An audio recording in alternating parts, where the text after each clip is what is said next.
Did Nigeria get its name simply because Flora Shaw, the woman who coined the name, was romantically involved with a British colonial administrator? Today, we're doing something a little different. After our last episode on the origins of Nigerian's name, many of you commented that Shaw's connection played a key role in the name's adoption. So, who was Flora Shaw? Why did she choose the name Nigeria? And was her influence purely journalistic, or did personal ties shape the nation's identity? Let's dive in. To understand why Flora Shaw had the power to name a country, we first need to understand who she was. Born in 1852 into an Anglo-Irish military family, Shaw defied societal norms for women of her time. Despite having no formal education, her sharp intellect and mastery of language propelled her into journalism. She traveled the world, reporting on governance, mining, and social issues from Egypt to South Africa, Australia, and Canada.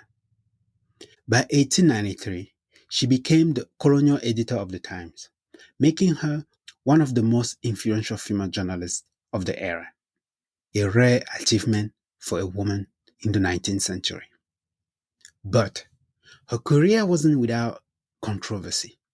She was embroiled in the political fallout of Jameson Raid, an unsuccessful coup attempt in South Africa, as she exchanged telegrams with British colonial officials, including Cecil Rhodes. Though cleared of wrongdoing, the scandal left a mark on her career. In 1902, Shaw married Sir Frederick Lugard, a high-ranking British colonial administrator, further cementing her role in shaping imperial policy, especially in Nigeria. She later wrote A Tropical Dependency in 1905, a historical account that justified British colonial rules. Even in her late years, she remained politically engaged, advocating on issues like Irish Home Rule and refugee welfare during World War I.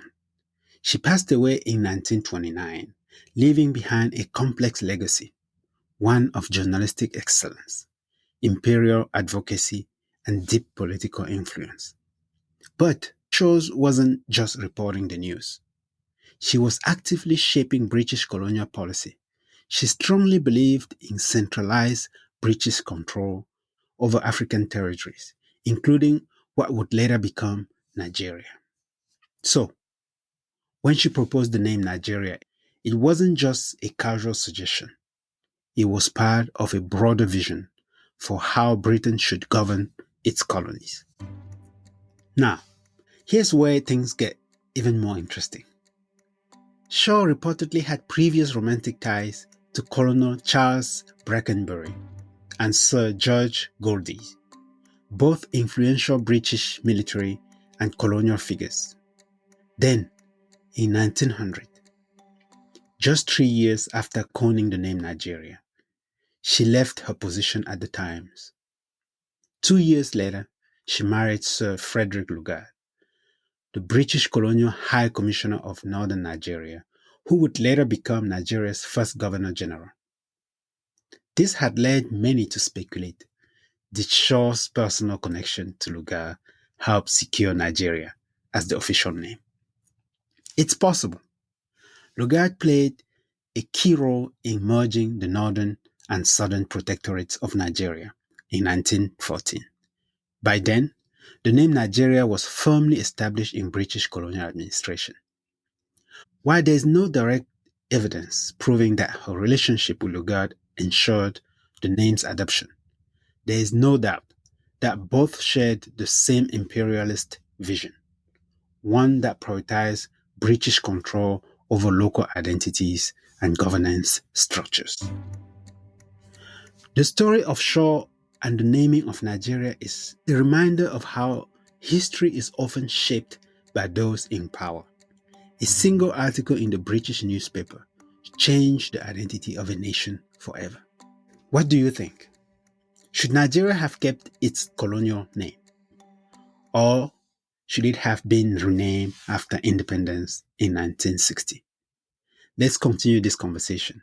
Reach out on social media or in the comments.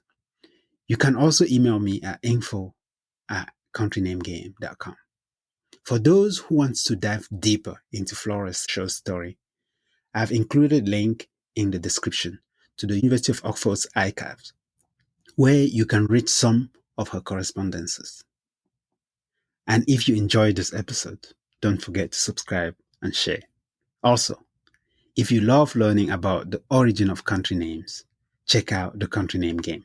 It's a fun educational way to explore the fascinating meanings behind country names from around the world. Visit www.countrynamegame.com to learn more.